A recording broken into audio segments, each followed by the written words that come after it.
All right, guys, this is going to be a little bit different than what I normally do. Obviously, I normally stream all the matches live. I streamed all the matches live today.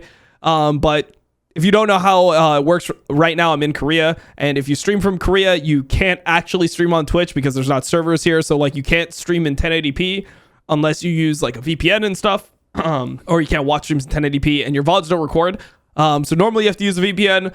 I normally do use a VPN, but for some reason, it didn't work today, so I didn't have recordings of my VOD. So for the first couple of games, I don't actually have the recording of my live reaction. So instead, I'm going to supplement this with a VOD review for the first two games. I mean, it's a pretty even series the entire way, so I think it'll be fine either way. But I literally CBA going through one of these things and like faking reactions and pretending like I don't know what I'm about to see. So I think the best way to do it is I just VOD review the first two games. We combine that with what I have of the next three, and that will be the video for today. So we're going to start with the game one draft. So this is AL versus T1. This is game one, and we will just look at the draft here, and I'll skip through a little bit.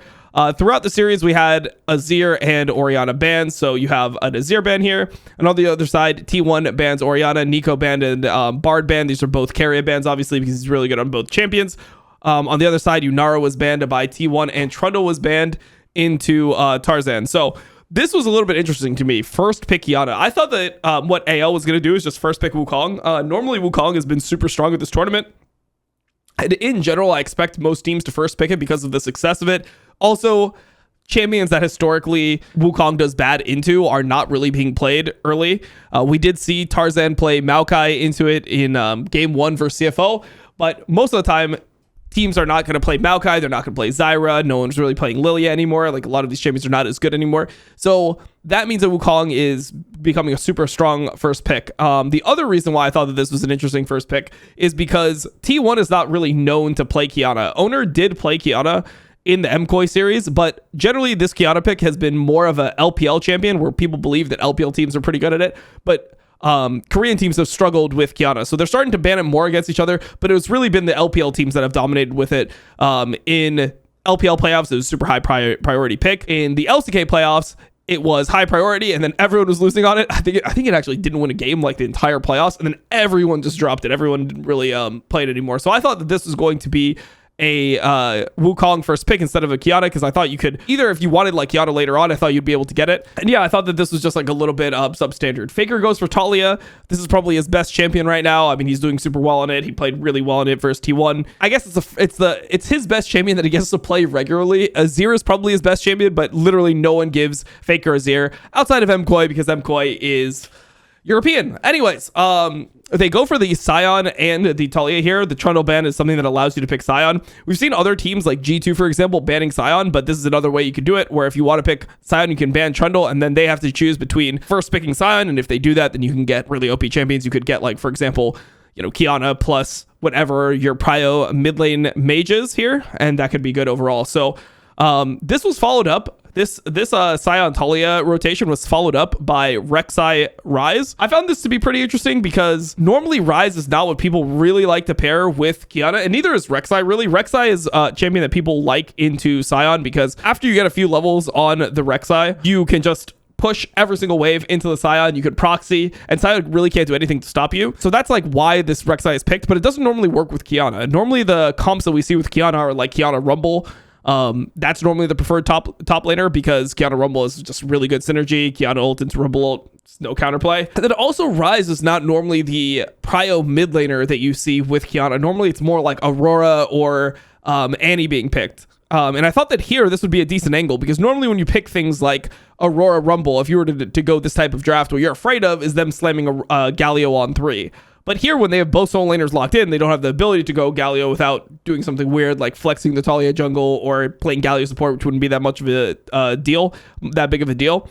So I thought that was maybe something that could end up happening here with this if they went for this type of rotation. So this is a little bit more risky because normally when you play things like Ryze and Kiana into champions like Talia, you don't win team fights really. Sion also one of the strongest champions in front to back, so it's very hard to team fight, and normally you need to get angles and you need to play side lane with Ael's comp in order to like win. And then on 3, T1 goes for the Pantheon. So all right, so we go into the 4-5. So this is a Ziggs ban. I think this is a pretty smart Ziggs ban. Ziggs is generally good into Talia. It's like one of the champions that outranges it. And also, T1 doesn't have very good dive. So Ziggs is going to be pretty powerful. Normally, what people don't want to play Ziggs into are comps like Vi and Bessa Galio. Like these types of comps where you can just send on the Ziggs and Ziggs just gets one shot without counterplay. So I think the Ziggs ban makes sense. Also, you'd have a good damage split, 2 AD topside, 2 AP. And then here we get a Poppy ban, which I thought was a little bit surprising. I was surprised that AL banned the Poppy here. I mean,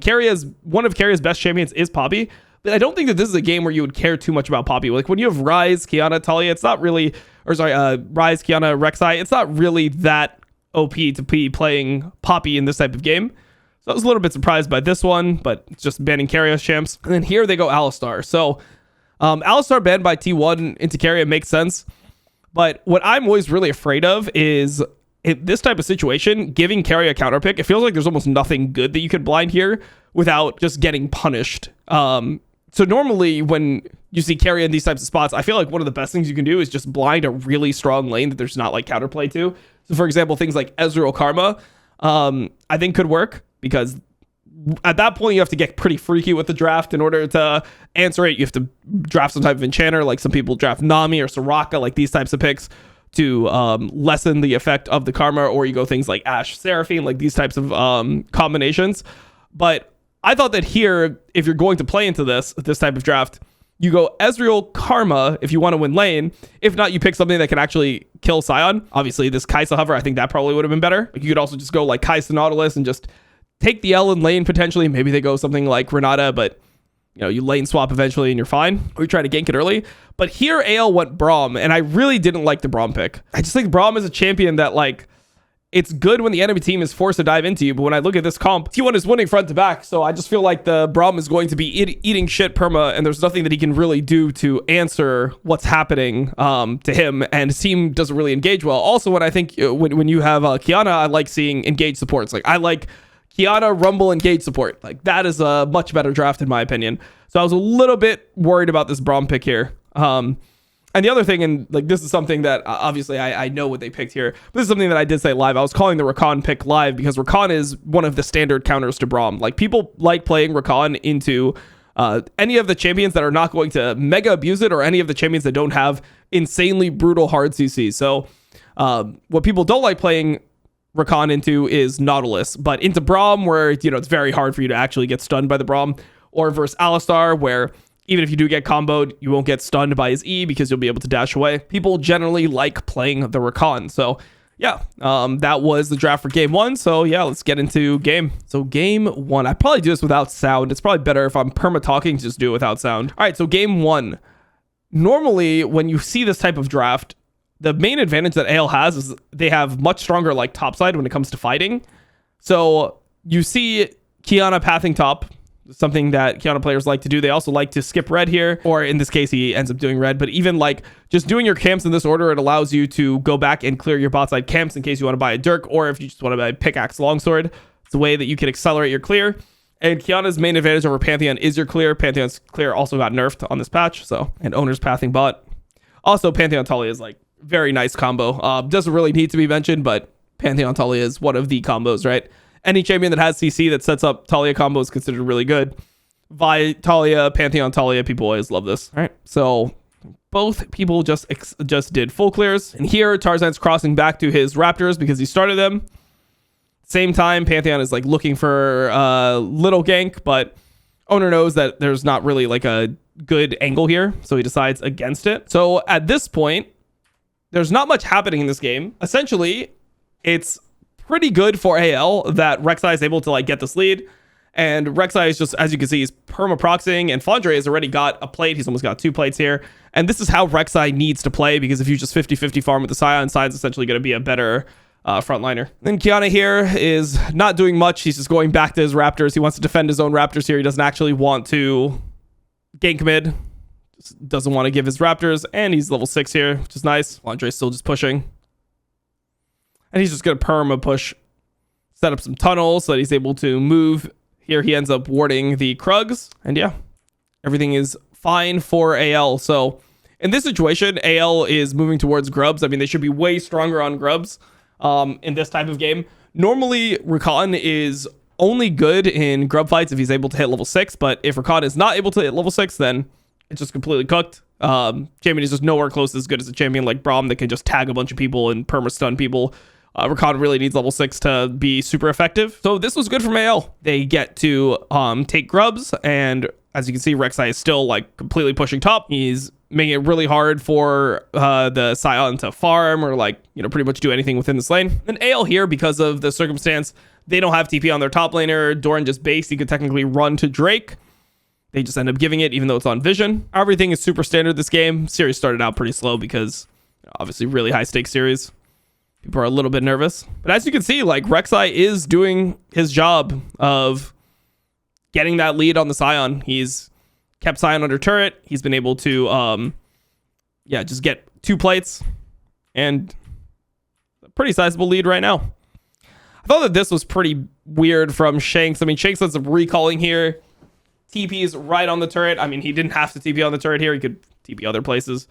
Like, for example, the ward that's in the bush. I mean, might miss 1 minion, but it's probably better than losing a quarter of your HP instantly.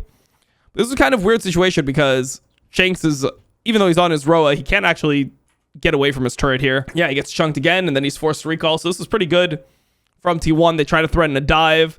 Tarzan knows that because they're threatening a dive, he needs to be here. So as you can see, Rek'Sai is still doing his thing. 3 plates here. Shanks is still low, and the scary part here is that at any point, Pantheon could just technically be bot side when they don't see him, and they could ult the Ryze, and the Ryze could just die for free. Something they're always worried about. The Flandre is just trying to get a lot of information. When you're playing a champion like Rek'Sai that's not directly as strong as the enemy Sion, kind of have to do things like this to play. And you can see the strength of, you know, Rek'Sai here. He's just able to essentially completely ignore the Talia because of his sustain. Like when you hit turrets, you get full fury, right? So he's just sustaining perma. And then I think that this was more of what AL needed to do. They had to just keep on sending their Kiana into side lane and try to make it hard for Faker. Yeah, you can see the gold lead for Flandre is huge. So he has this Titanic Hydra. A Drake is started, which is exactly what T1 wants to do. If you think about T1's comp conceptually, they want to do the Drakes because they have a comp that's better in 5v5s, but they don't side lane as well as AL. So they want to try to bring the Rek'Sai and the Ryze to the fights where the Talia and Sion are stronger than play in the side lanes where they're going to end up just getting abused, right? So here, AL wants to fight. Now, when I was watching this, I actually think that T1 here, because they have control of this banana brush, I think that they should have just finished Drake here. Like, they can have Doran move off, and then Owner and Guma can just finish it, and other people can posture. You know, Faker can even wall if they need. But I think that T1 should actually be hitting the Drake here. I think this was okay for them to try to turn, but it was a bad timing because Guma and Faker were not in range to actually follow up onto Tarzan, and Tarzan had brush element, right? He had grass, so he was able to go invisible here, and the engage doesn't end up working out. Now, here's where I thought that this was actually going to end up being good for AL. Like, I thought this was good position, but Varus ulti did spread onto multiple people. It ends up hitting the Rek'Sai here, so then Rek'Sai becomes a target. And yeah, the huge thing here is that Rek'Sai was not actually able to proc his ult. He wasn't able to flash. He wasn't able to do anything. And this is where I think that other players need to like do more in this circumstance. Like, I feel like Shanks needs to create more space. Like, if they are actually going to try to kill this guy, like Shanks has to use his HP bar. Like, when you're playing Ryze, you need to almost bait them to go on you because you're so tanky, and then play the fight afterwards. Anyway, so like, because you're not getting rooted, maybe you could have walked up, created more space, or just made it harder for Talia to enter. And then here, Flandre gets rooted, and because of that, Faker's able to land the combo, gets both.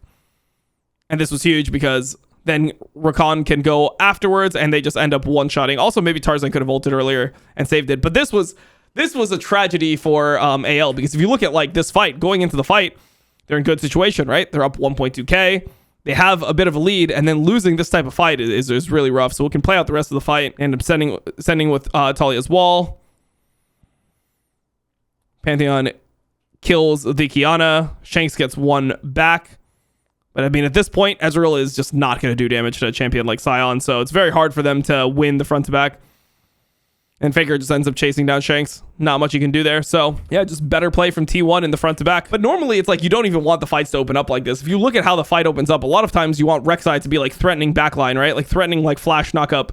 If the Rek'Sai is just stuck on the Sion, it's normally not the best. So I think probably here, instead of like continuing to hit, before he got rooted, he probably needed to backstep here in order to play. So this is when the game becomes hard, because now T1 is on 2 Drakes, and they're even in gold, and they outscale in team fights. I think they outscale just period this game, because I think Sion becomes so unkillable.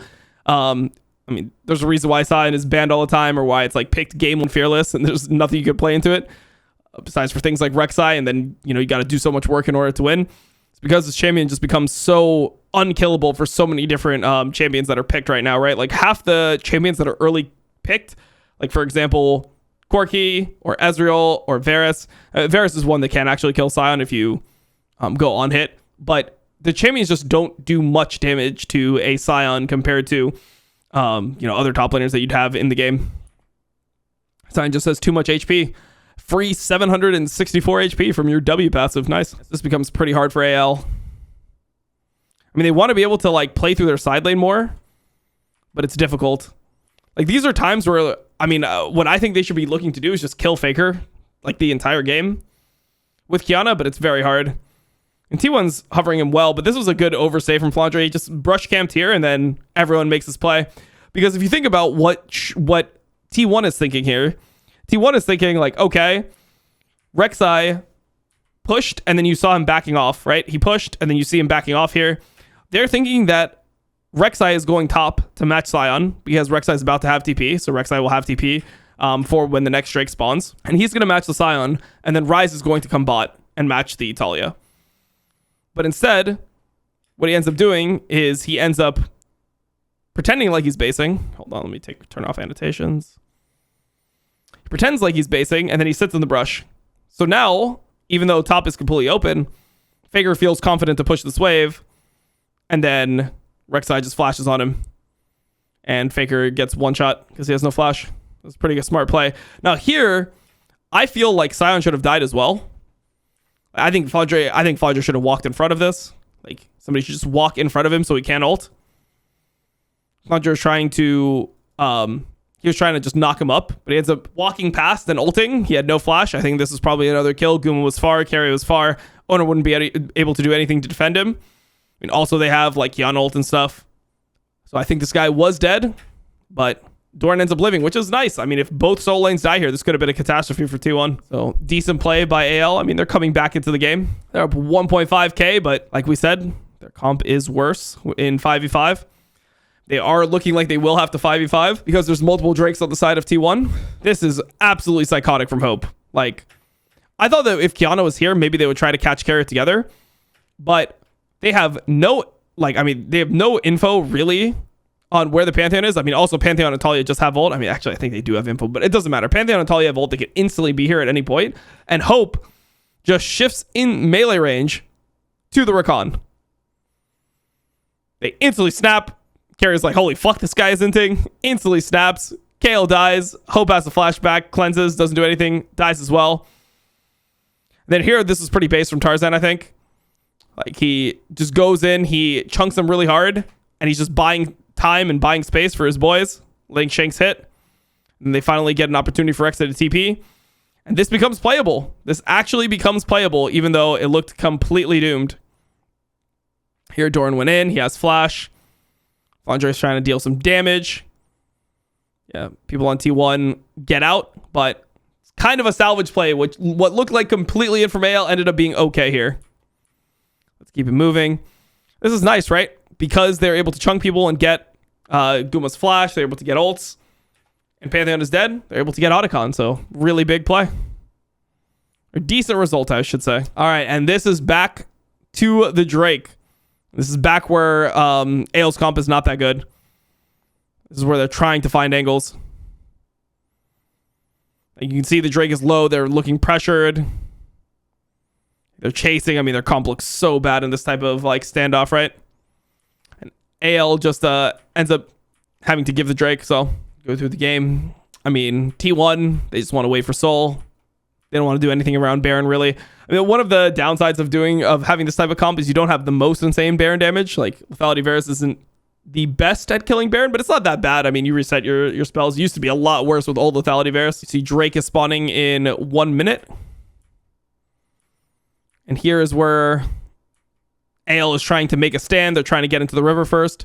But it's really hard for them to play. You know, like, item-wise, even though they're up 800 gold or whatever, you have 3 items completed on Varus, you have 3 items completed on Faker, and it's like good items too, right? Like Death Cap was completed on Faker. He's super fucking strong. The 1.6k gold lead doesn't really matter. That's like a Spectre's Cowl and a Ruby Crystal. So like this doesn't matter. The Scion has 1300 bonus health. And you just don't have damage right now. This is the problem with this type of comp. Ryze and Ezreal, you just don't have damage to ever kill the Scion. Like the Scion is just completely unkillable here. So when T1 starts walking up like this, there's nothing that AL can really do to stop them. Like Doran can just position however he wants because he has 5k HP. He can just position however he wants, and there's really no counterplay. So you see this, Doran is just walking into them. He's literally just, he's walking in, he's just spitting on them. Also has a shield. Like, I feel like at this point, as Ezreal, it's almost like you don't want to queue the Scion because you queue the Scion and he realizes how fucking weak you actually are. So AL is in a kind of unwinnable position here. They don't win this type of fight. They're just straight up weaker. And the enemy is on soul point, so they're forced to fight. And we saw this a couple times. Fondre is trying to position around the side. He's trying to get some type of angle because that's the way he can play with a champion like Rek'Sai. Like champions like Rek'Sai, champions like Aatrox, champions like Renekton. You need some type of angle generally to be as useful as possible. So that's what he's trying to do here. Doesn't end up working. Hope gets chased out. It's just a complete fisting session. No. What can you do here? Kiana doesn't really have an angle. He ends up getting charmed. Pantheon goes in. Talia combos. Ryze is trying to output damage. He's trying to kill Faker. He's nowhere close to actually killing him. Just is what it is. Shanks is trying to kill Guma. Doesn't work at all. And Guma ends up flashing. Ezreal's alive, but it doesn't matter. And yeah, that's just Soul for T1. Then they kill Hope as well. Baron for T1. And then the game is like pretty much just over at this point. Nothing that AL can really do. Here's like an attempt at a comeback play where they bush camp. They try to bush camp. T1 checks the brushes. They know this is the only way AL can win. Try to Ryze ult out, but then he gets Varus ulted. And he just gets completely cooked. So this was just complete GG here. So I wouldn't say it's an unplayable draft from AL, but I do think that this was a draft gap from T1. I think that their champs are just better. I think it is much harder to play AL's comp. Like, you need to play on side lanes heavily. You need like Ryze and Rek'Sai to play more on the same lane together, or you need Ryze and the Kiana to just attack this Talia over and over again and make it super hard for him to play. And they just weren't able to do it. You know, they tried once, they got it done one time, but Faker generally was respecting, and it just felt like there was too many fires for Tarzan to really push out or put out. Yeah, now T1 can just rotate wherever they want. They end up going top. They wall off, take the inhib. As you can see, Elder is spawning here. And it's Infernal Soul and the team comp that is like stronger in general with 1 million items. Just completely unlosable situation. GA completed for Pantheon. How can you play? And they start hitting Drake. So AL can't actually walk through here. If they try to walk through this zone versus Talia and Varus, it is completely unplayable. So now Varus is getting ready to TP out. He has his item, so he TP's mid. AL is trying to desperately rush it because they know they can't actually win the fight. So like their best option is to make it an Elder flip, because maybe if they RNG get the Elder, then they end up winning. But T1 realizes what they're doing and just sends on them immediately. It's one of those fights where it's like any fight is a good fight. Pantheon goes in, he instantly E's, he has GA anyway.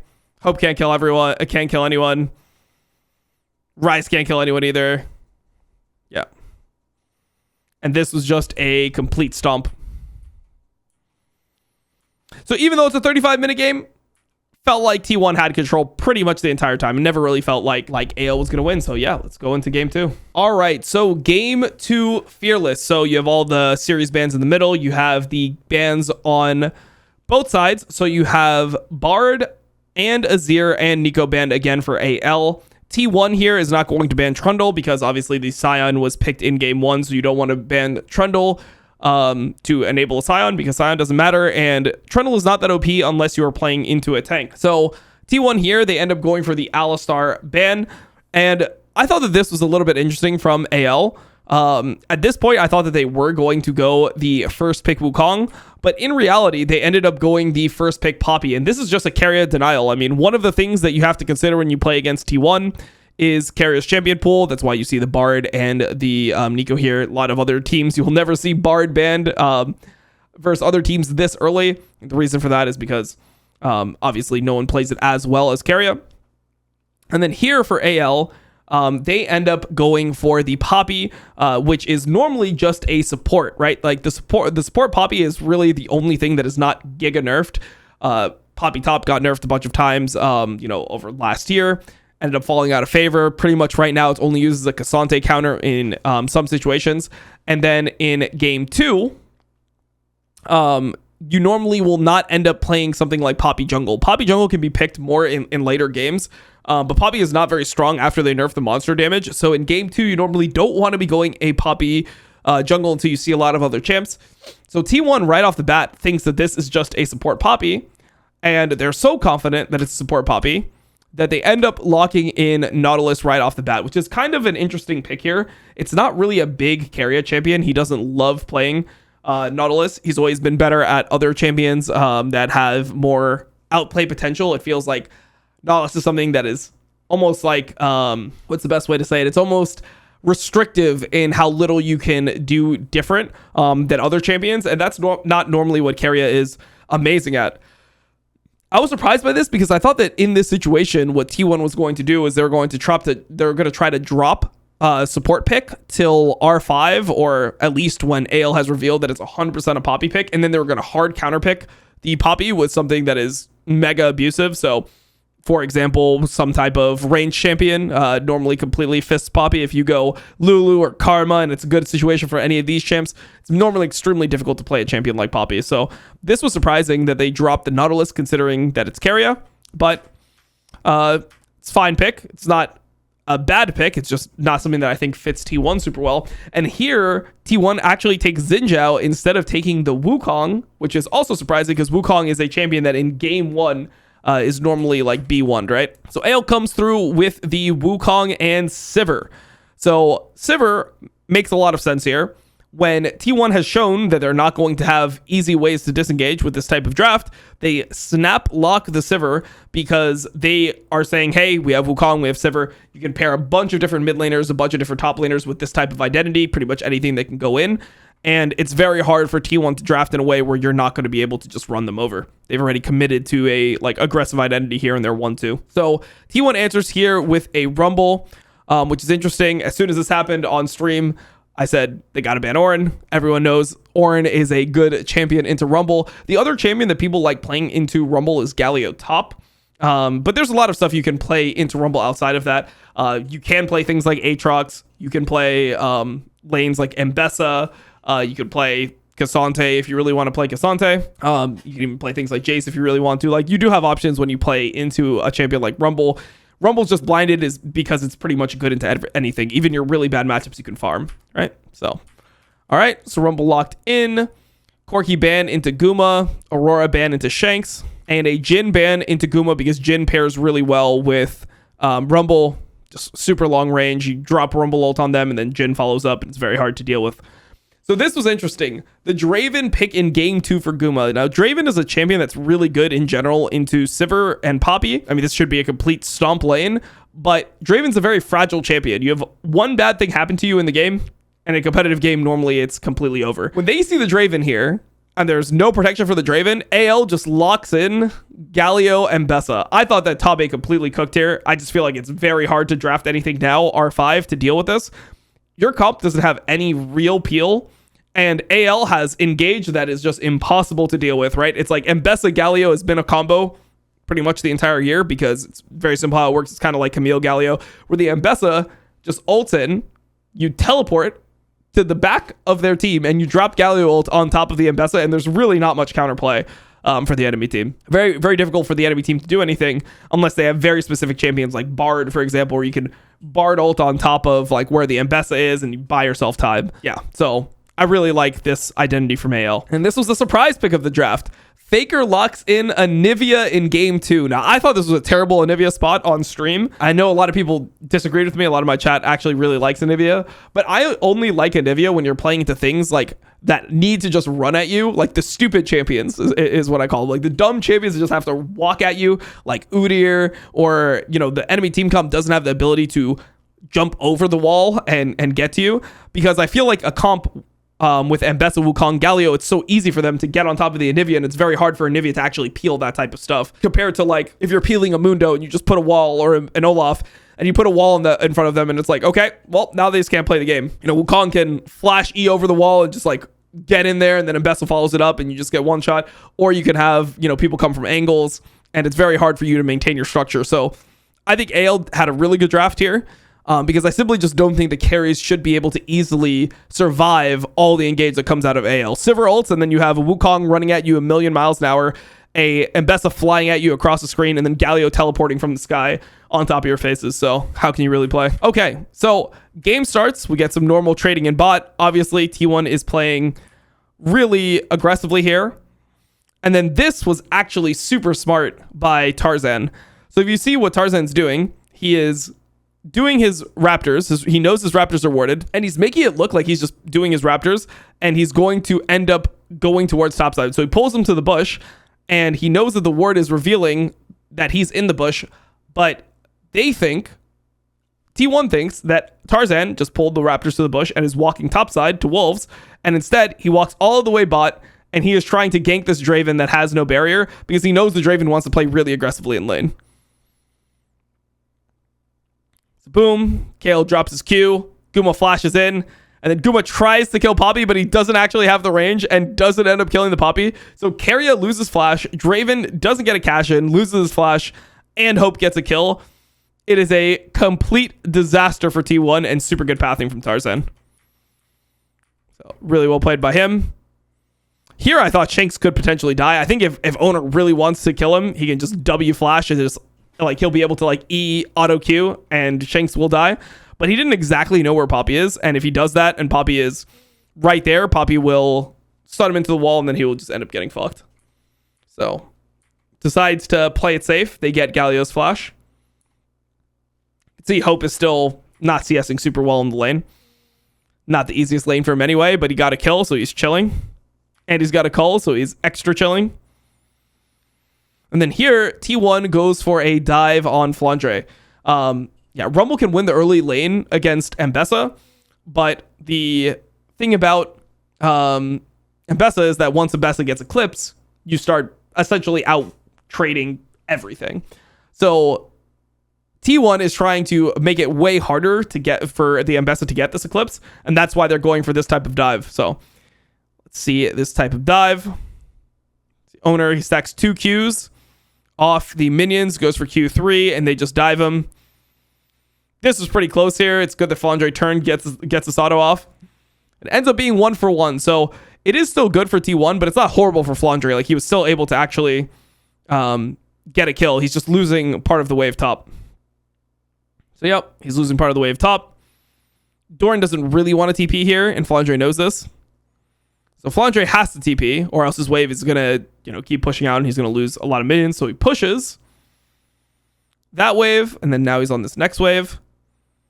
Knows that Doran still hasn't TP'd, so he's one-shotting this wave. It's good by him. And then he's gone, and then he's leaving the lane.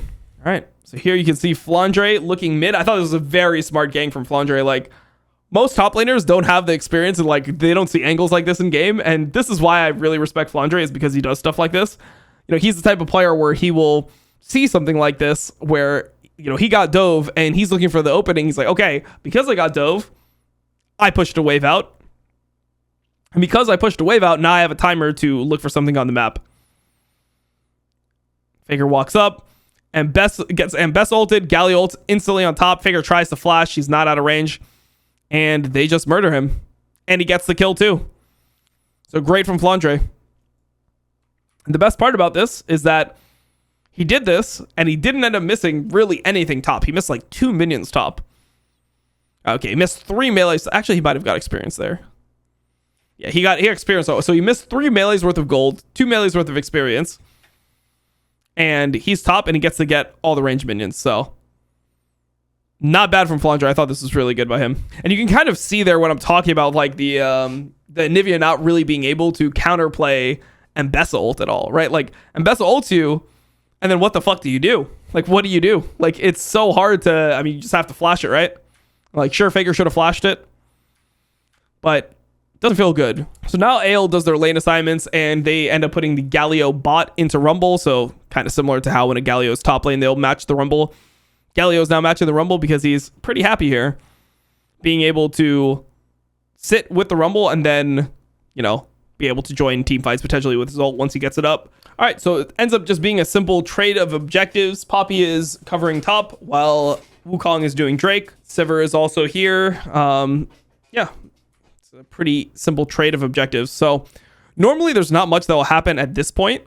Normally what's happening is just Wukong's trying to farm Triforce, and he's telling everyone, guys, no one do anything. Just let me get Triforce, and then I'm really, really OP. So ideally, you want to do nothing. So this gank attempt by Keria. He just walks at Shanks here.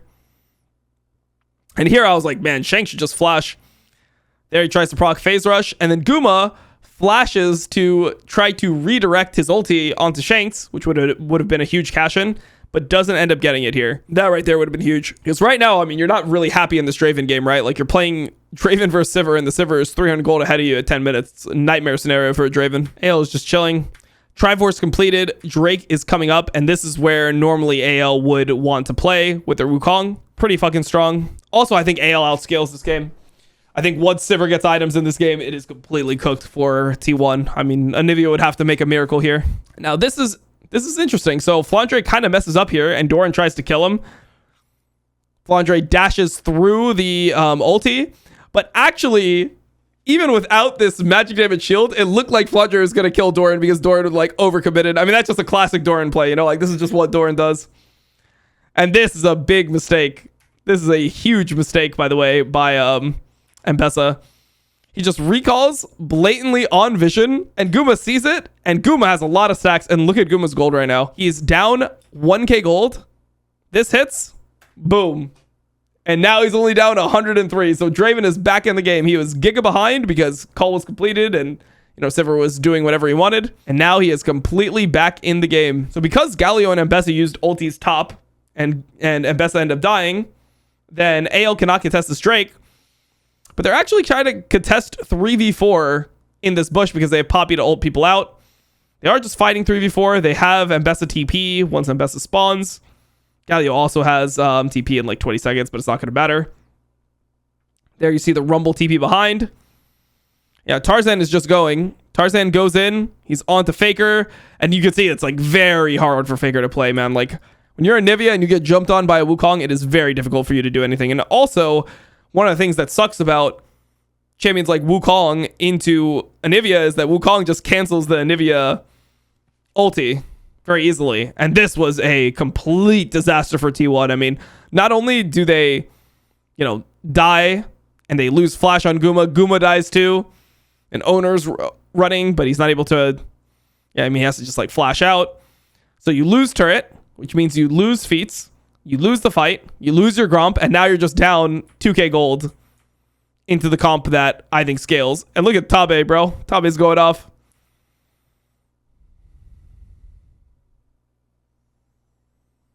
He was really, that was probably his reaction to the Draven cash-in, by the way. He's like, oh my god, this guy just recalled. And you can see here that Hope is not even going for the Navari build. He said, fuck it, we are going a based build. Straight up IE second. And he didn't build tabbies or anything. He didn't build second item boots at all. Back with the lead, so very comfortable game right now for AL. Start up the Herald. T1 moves in, so they give some space, but yeah, this is really good from AL. They see that this fight is happening. They know Rumble has no TP, and they're walking up.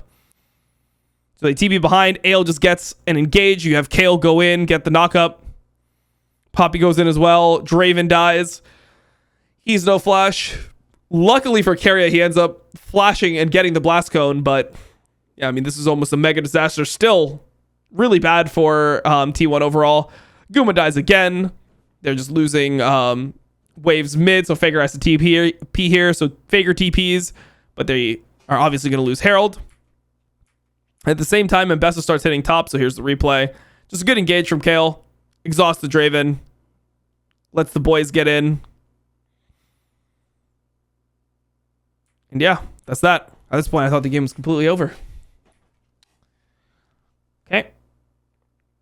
So once again, Faker's walking up. I mean, you can see it here, right? Like, at Mbessa with Merc Treads, it's so hard for Faker to do anything. And, I mean, then Mbessa ends up missing, but he's getting completely abused by the Mbessa. But they make a good turn play by, moving top first when they see this Mbessa. Get his flash, Rumble TPs, Galio's bot. They know Galio has no TP. So this is standard. I thought here Guma made a big mistake because this play was already happening and they know that Galio's bot without TP and he's not even moving up. So I feel like Guma walking top to try to help this play was pretty bad. Like, he should have just stayed mid. It's super dangerous for him to just try to walk through his jungle versus Poppy and Sivir. And the Sivir is 2 items, right? The Sivir is super strong. And Sivir just gets 2 kills just like this. I thought this was kind of crazy. And then AL ends up getting, Waves bot. Even though Mbessa dies, they get 2 kills from this. They crash Herald into tier 2 mid. They're still getting Waves bot as well. And Drake is up, and they're able to get Drake on the exit. So, still really good for AL. And this, to me, was just like pure desperation from... well, not really desperate. I shouldn't say pure desperation. But this was like a Hail Mary from T1 at this point. I think they realize that they're not going to be able to win fights like very easily. Like, it should be very hard for them to fight 5v5. Galio, Mbessa, Wukong. And here they knew that because AL overstayed in order to push and get Drake, that they would have a window, they would have a tempo advantage, and they would be able to start this Otacon. Also, they know that Mbessa has no ult and Sivir has no ult, and the AL team is pretty ult reliant, right? Yeah, Tarzan was looking in here, trying to set up the boys. He knows Galio has ult for him. Trying to go in. Tarzan goes in. I think he thought that he was going to be able to do more here. That he was going to be a little bit tankier, but he ends up dying. Still, it's not bad for AL. They get 2 kills here, but they have a huge pushing advantage. And then they're able to just keep on looking for more. Galio ends up TPing top, so he's pushing top all the way. And then AL takes the bot tier 2. So overall, I still think it's fine. I mean, Otacon is good, but it's not this good. It's not that amazing. I think Tarzan could have went a fraction later and it would have been better because Hope wasn't completely here yet. Like, they weren't going to completely one-shot it right in this frame. So I thought here, maybe if he goes on Faker, it could be better as well because then he would cancel the Faker ulti. He wouldn't be getting slowed as much. Yeah, still ends up being fine. And yeah, AL jumps out to a 4K lead. And now AL is trying to contest blue. And this is really risky because one of the rules is when you're playing a Galio and Mbessa comp, you never fight without Galio ult. And AL is just sending it onto Owner, who's probably their tankiest member, without the Mbessa ult, without the Mbessa Galio combo. Wukong dies instantly. Poppy dies instantly. And then it ends up being a mega disaster. This was complete catastrophe for AL. They go from being super far ahead to just getting 5-0 aced. And this was tough, bro. They just literally threw 4K just like this. Suddenly they're down in gold. Absolutely crazy throw from AL here. I guess I just thought that not everyone was going to be here for T1, but T1 was just completely ready here. And this is a horrible place to fight, bro. Fighting versus Rumble in this corridor. This is where Anivia actually is able to get value in these types of areas. And yeah, it was super rough. And AL still looking for an angle here. I mean, they still think that they're able to fight with their comp. Because as long as they're able to get on top of Draven and Anivia, it's very hard for T1 to win. So you can see Tarzan looking for an angle. And here they just jump right onto Faker. Get the Galio ult in, and then Tarzan goes onto Guma. He's just still trying to spin, hit as many people as possible. Sundered Sky proc everyone. Tarzan gets as many Sundered Sky procs as he can. Guma ends up getting chased down by Hope. And yeah, even though T1 ends up getting the Drake here, it ends up being really good for AL. Obviously, they won the fight. And now they're moving over to Baron. And then Faker went for this insane TP here. I was looking for Kale to actually stun Faker instantly, like just stand here and then stun him instantly. But he put the ward and he was going to lose vision because of the pink, so wasn't able to do it. This ended up being kind of sketchy. Kind of ends up being okay. It's kind of sad watching this Sivir try to kill Rumble. Takes him so many autos. And then Keria, I don't know what Keria's trying to do here. Even if he hits this hook on Hope will just S-key and kill him. There was nobody else there with Keria, but yeah, pretty bad TP from Faker. Doran comes over with TP as well. And this effectively ended the game here. I mean, at this point, AL has too much of a lead and they have better comp. Very hard. Yeah, it's very hard for T1 to actually wave clear here. Anivia can only wave clear one of the two lanes, so you just play out two lanes here as AL, and pretty hard for T1 to do anything about it. You see them just slowly chip down two lanes. Get the mid inhib, get the top inhib. And now they are moving bot side. And this was really good from Tarzan. He knew Faker was moving over to wave clear, so he W's over the wall. Just goes immediately onto Faker. They get Mbessa ult in as well. Galio ult in. You can see it's very hard for them to do anything. I mean, Draven does no damage at this point to anyone. You have GA on Mbessa. It's completely unplayable. And that was game 2 to AL. So you start out with the 1-1 series. I mean, that's how you want the series to go most of the time anyway. So pretty nice plays here. Game 3 of AL versus T1. So T1 goes back with the Trundle ban, which normally means that you want to play some sort of tank, similar to what they did in game number 1. Then they go for an Alistar ban. AL bans Azir, Orianna, and Corki gets banned by T1, which I actually think was pretty smart. And AL bans Yunara. So normally at this point, you're looking at champions like Aurora being first picked because Ryze is out. You have Orianna banned, Talia banned, Galio banned, like pretty much everything that you play into Aurora outside of like Annie is banned, and Annie is not considered super good at this tournament. But T1 ends up going with Cassante. I think the reason for this is pretty simple. When T1 plays against other teams, most teams know that they don't play Aurora well in multiple lanes. Generally, it's just that Faker plays Aurora pretty poorly and Doran plays it just at an okay level. So it's not really a flex. It doesn't have that power that Aurora normally has. That's why you don't see it being prioritized by T1. Here, AL decides to go for the Bard and Jarvan combo. So they take away Keria's Bard and they go Jarvan here, which is another T1 champion. But it's also good against a lot of the champions that people would play mid and AD carry at this point, because Ezreal is gone, Corki is out. Just not many champions that have dashes that are still up bot lane. Keria and Guma don't really like playing Kai'Sa lane, so that's not something that they're really worried about either. So I can understand why they end up going the Jarvan angle. Now Guma ends up locking Ziggs. So this is a champion that people really hate Guma on. Generally his best champs are things like Xayah, Jhin, Varus, Ashe, Draven, Caitlyn. Like this is what you know Guma for. So people don't really love when he locks in the Ziggs. Just not something that's natural for him. And the Vi gets locked in as well. And then AL ends up going for the Aurora flex on 3. Okay, so there ends up being a Leona ban. One of the best combos with Ziggs. Normally Ziggs likes to play with engaged supports.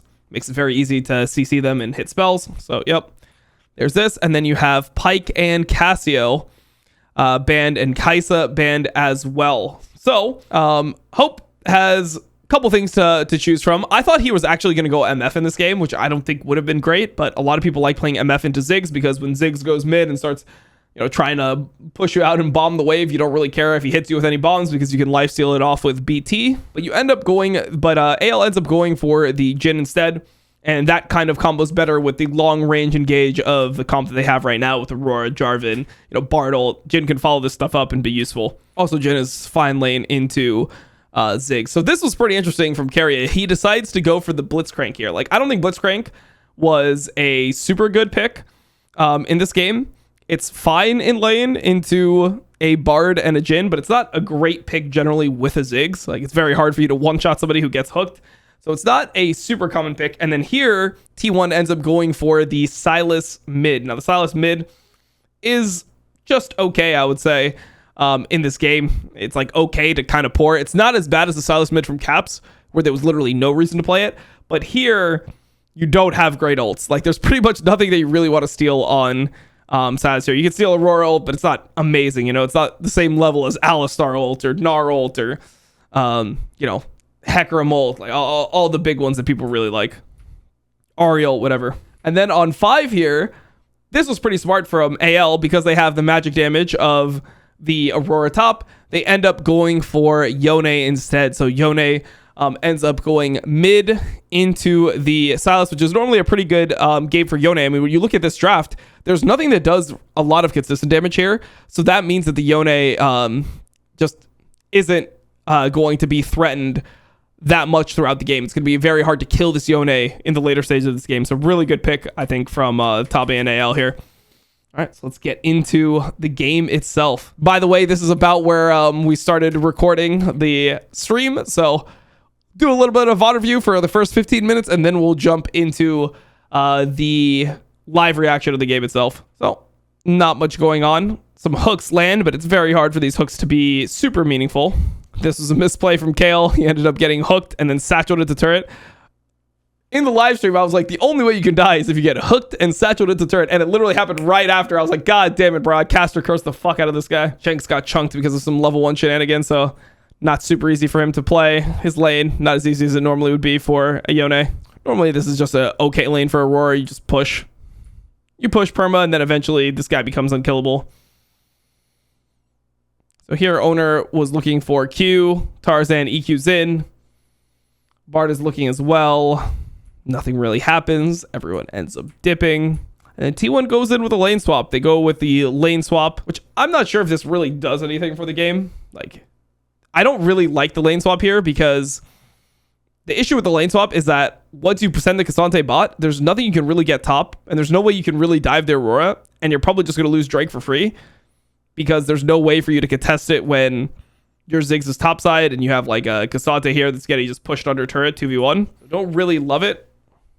Also, your Blitz doesn't want to completely abandon top because there is a way that the Aurora, who's up experience at level 6, can kill the Ziggs. Carry decides to take a look on mid. They hit Shanks with everything, but he's just unkillable at this point. Yeah. Ale is setting up for a potential Drake. Now, this was crazy from Faker, by the way. Like, he walked in here. He knows that bot lane pushed in the wave, and he sees them moving, or he knows they're walking up river. And he just chads it up and just walks in straight. He doesn't give a fuck.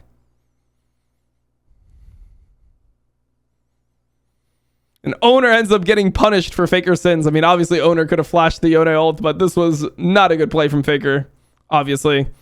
He's also doing it at a time when he's level 5 and the Yone is level 6. Pretty much means that AL ends up getting the free Drake here. And Doran just tries to, like, be a little funny because Hope is low on mana. It doesn't really do anything, though. Now, this is something that I noticed that AL does really well. They do these moves where when they want to contest something like this, when they get a push, they will just sack like one wave bot and maybe even like one plate in order to secure the objective, and they'll just walk across the map because they know that Cassante doesn't have TP. Like, he doesn't have TP for 10 seconds, so they just start these grubs and they challenge you. And while this is going on, this is really good from Flandre. He ends up just electrocute chunking Guma to half. So it makes the fight pretty much guaranteed. Even if Cassante were in like 5 seconds to TP, I mean, there's no way they end up winning a fight at this point. So I thought this was really good from AL. They did this consistently throughout the series. It's how they like to play the game. And they send their Bard with their mid laner just to retake side afterwards. So, solid.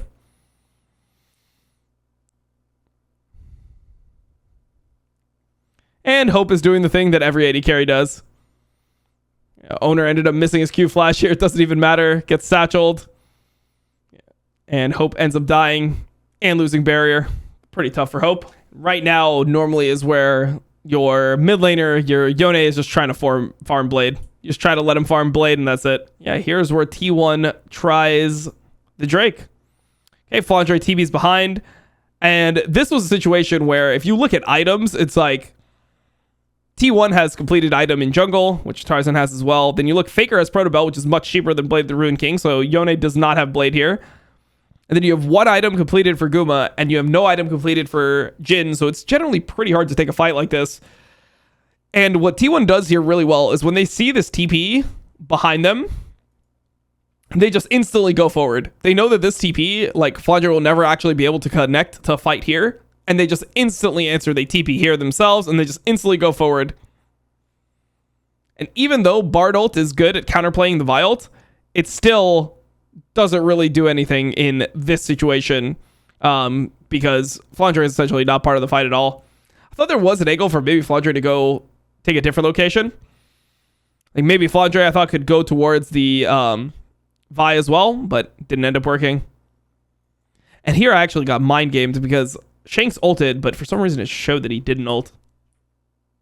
And now it's Guma's turn to get caught mid, as every AD carry does. Everyone's just got to get caught on mid. That's AD carry. So Shanks still trying to farm his blade. He bases here. You know he has it. Never going to base. He'd rather die than base without blade here. And now the Yone is back on top with blade. So they're looking for Guma. Guma has no flash, so they're just sending on him. There's nothing he can really do. Tarzan combos in. They end up going on Keria. They drop some bullets onto him. He has flash, so Jarvan doesn't want to ult him. Ale just goes towards the Herald and takes it. So big. I mean, this is AL getting first turret, so that gets them feats of warfare. They get this catch on Guma. And now their Jin is cooking, bro. Their Jin is in the game. Jin is going to scale pretty well throughout this game, and this is a game where AL will once again outscale. There will be a lack of damage throughout the game from T1 once the Ziggs gets towards late game. It will no longer be one-shotting everything. And champions like the Yone and Jin will end up being really powerful. So now the game is just about who's able to make a better use of their mid game. Like, can T1 create enough of a lead that the AL scaling doesn't matter, or does AL actually get the items? So that's what we have to see here. Has to respond to Herald trying to make its way over there as Tarzan. I don't mind that, to be honest. Sliding away, deadly and just chunk the Cassante. I mean, it's like they weren't going to be able to get this turret anyway. They just wanted to get position in the Drake. Drop the Herald mid so they can get position here. And this is where Ziggs is not that strong once you get into the river. Ziggs is much better when you're like trying to enter the river over here. But I mean, the thing is, Ale is not super tanky yet. So they can get one shot by like Vi or like a Blitzcrank hook. Just depends on Bard ult. That was obviously Faker's stolen ult. It's not the actual Bard ult. They get the Drake. That's pretty good. Flandre's just defending the tier 1 with his life. It doesn't really matter because Guma can satchel it at any point. But Guma Yushi has the satchel to complete the trade. Dragon for He's trying to chunk them when he could. For T1. Yeah, T1. Wait a second. Nice tempered fate there. Flies out from Kyle, and now they're guys insta dead. Nice little play. Nice little play. Okay, I see you, AL. And it's hard for T1 to fight 5v5 right now. That's the thing. To invade, knowing that Kyle is going to be lacking on the vision. Doran going in, wants the 1v1 against Shanks. The Cassante is all be fine, out. No. Shanks fighting back, sidestep. What was that flash? Why did he flash? He's choking so hard. There's no reason for Shanks to flash here. He was completely good. He outplayed it. He was good. That was pretty bad by Shanks, man. Like, I don't know. He's just, that flash was mega troll. Everybody that's not a support, for everybody except for Faker, tempered fate. I wonder if they just go here. They're just sending. They're just sending. This is pretty good. I think this is pretty good. Guma should not be able to play here. Oh, he missed. Flandre missed. Or Shanks missed, I mean. Let's see. Let's see. He had shield bow, so this is when he wanted to fight. Shanks is getting killed. Shanks is getting killed. Can they go on Guma? No, they can't. Guma's dead. Guma's dead. Hope dead. I mean, he has flash and barrier. He should not be dead. Ends up being 3 for 2. It wasn't good enough. The Yone ult did not do what they wanted it to do. Maybe Flandre is dead. Good buffer by Flandre. He's just dead anyway, though. He's just dead anyway. Damn, they ended up losing this fight pretty hard.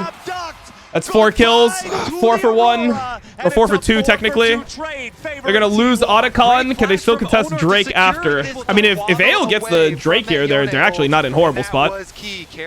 I mean, they're less ult dependent, but Owner's staying I mean, on actually, the they're red, though, so they're potentially probably more ult just dependent. It gonna depends sacrifice this will on be which soul ults, but like points. Vi ult is back up The is the actual point. soul itself. I mean, they get third Drake. It's not over. I don't know. It's just crazy to me that like this Ziggs is able to be in this position and just chill. You know, like he's fine somehow. Like Yone and Aurora are on top of his head, and he just can't die. I know he has flash, but he had no W. I just feel like he should be getting killed here, or like being chunked to 1 HP. Or to find a very big I'm gonna look for Tarzan here. Maybe They have an Bard ult early for him. summoner spell? They have Bard ult for him. I think they play this. That's a really bad Bard ult. Okay, buffered it. God bless.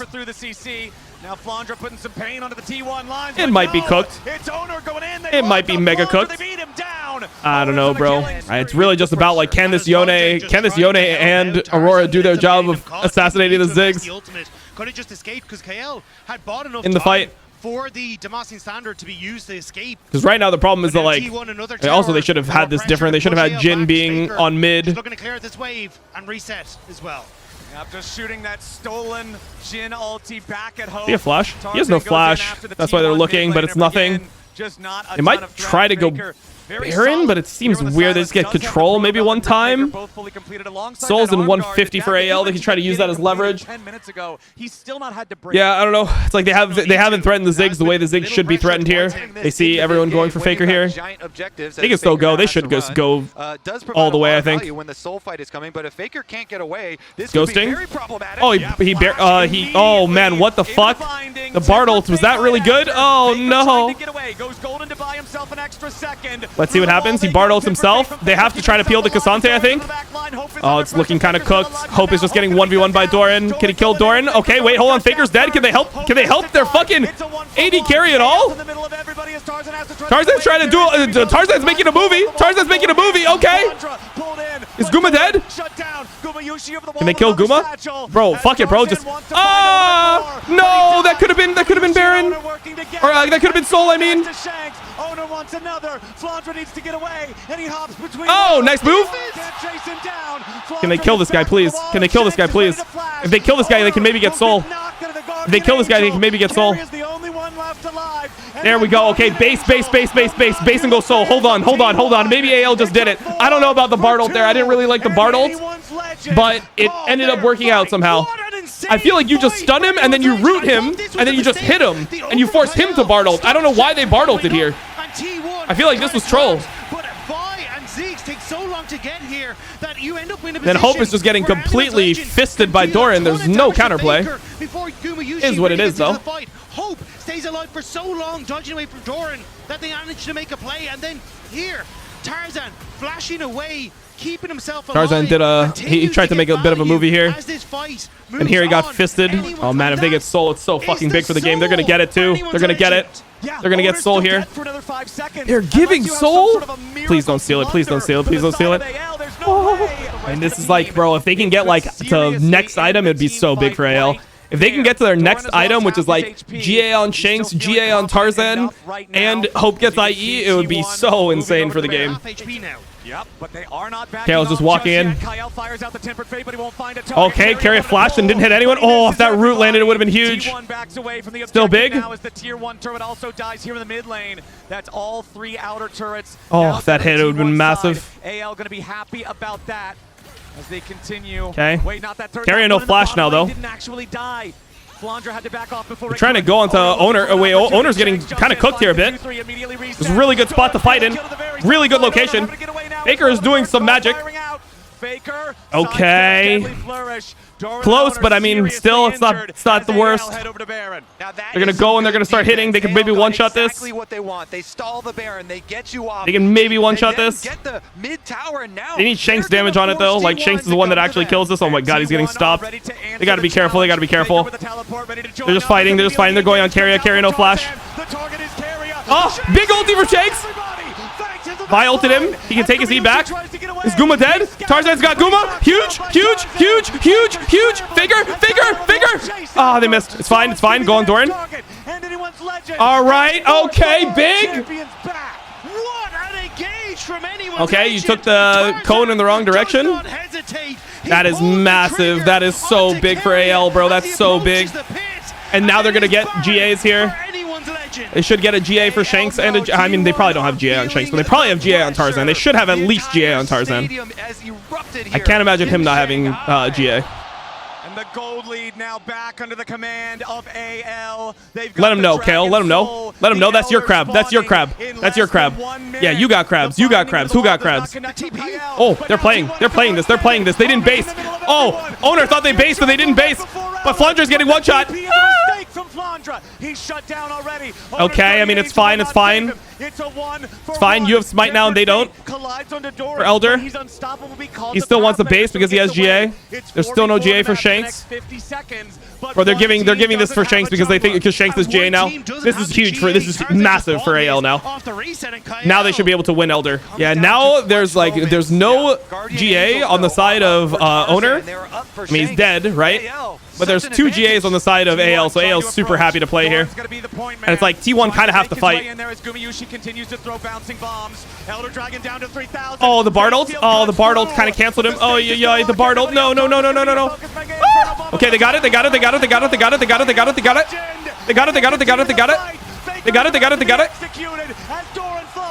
Okay. Let him know. Let him know. Okay. Big, massive, gigantic. It's over. Bro, the Bard ult scared the shit out of me, bro. The Bard ult literally, I thought he was griefing, bro. I thought he was griefing. Let's see T1's mental. Are they going to die? Are they going to die? Or are they going to sit on the pad? Are they dying? Are they dying for the cause or are they sitting on the pad? They're dying for the cause. Low-key respect. Low-key respect. Low-key respect. Low-key respect. They're still in the series. Damn, AL won this. Good pick on Faker. They're playing, bro. They're playing. He won one game away from elimination, but this is what they were in this spot versus BLG last year, and they ended up winning. So I'm not gonna start celebrating. I'm not gonna start celebrating. I'm gonna stay locked. T1 on blue side. They ban Trundle Alistar. Are they gonna ban Corki? Will they like first pick Corki? Like what the fuck's happening with this chip? Smolder ban. They might literally first pick Corki for Guma. Who knows? So here's been Yunara ban, but maybe AL just trades Yunara Corki. Maybe they just trade Yunara Corki and that's it. They ban Yunara. Okay, so they're giving potential first pick Corki if they want it. I actually think they might first pick Corki for Guma. Now they go Nico. I mean Nico. They could play Nico Kaisa. I would take Corki 1-2 if I'm AL here. Skarner. I can see it. I see the vision. Yep. Corki 1-2. I'm down. Because now it's like, is Guma gonna play Zaya? Is he gonna play Kaisa now? I mean, this is where most people would take Kaisa, right? But that's always been a champion that Guma sucks at. Obviously, he just like he can play it, but yeah. Nocturne Kaisa. They're gonna go like Ari or something or what? There's the Kaisa, the Guma Kaisa. Now you don't really want to go Caitlyn here. Because if you go Nico Caitlyn, they just hit you with Karma on 3. And then it's like, you're not even winning lane. And then you have Caitlyn Nico. It's just whatever. Figure has like 2 champs left. He plays like Ari, Victor, Annie here. Ari, Victor, Annie, Akali maybe. Maybe he puts an Akali in the bag. I mean, when I see a Smolder ban, it makes me think he wants to like blind Akali or something mid. He wants to blind a melee mid. So that, and he's like trying to set it up. And they banned Smolder so they can't play Smolder into Akali mid. TF. So they want to go Akali themselves. Is that what that means? The TF ban makes me think that AL is blinding Akali on 4. That's what that means to me. The TF ban. I don't know why else they would ban TF here. I think if he goes Akali, then Faker will just play Ari, I guess. I mean, he might just play Victor anyway, honestly. Victor doesn't really work with the rest of his comp. Maybe he just plays Annie. Legit. Annie, Nico, Kaisa, Nocturne. I mean, I don't think Akali is like an insane pick. It just makes me think that like both these guys just want to play it, you know? Aatrox, okay. So I think it's going to end up being like a Renekton top then for Doran, maybe. That would be interesting. That would be interesting. Champion that's like not bad into Nocturne. Also good into what Faker normally would want to play. But I mean, I think this is just now an Annie from Faker, no? Like, Annie was always decent into LeBlanc.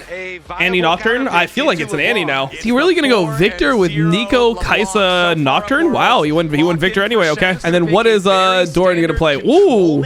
They banned Aatrox to blind Ornn. I wonder if Landre would still be willing to play side lane here. I don't know what he's going to play. Mordekaiser. Ooh, that could cook a little bit. You are very magic damage heavy. Merc Treads and MR is fucking over OP if you draft this. All right, let's see it, bro.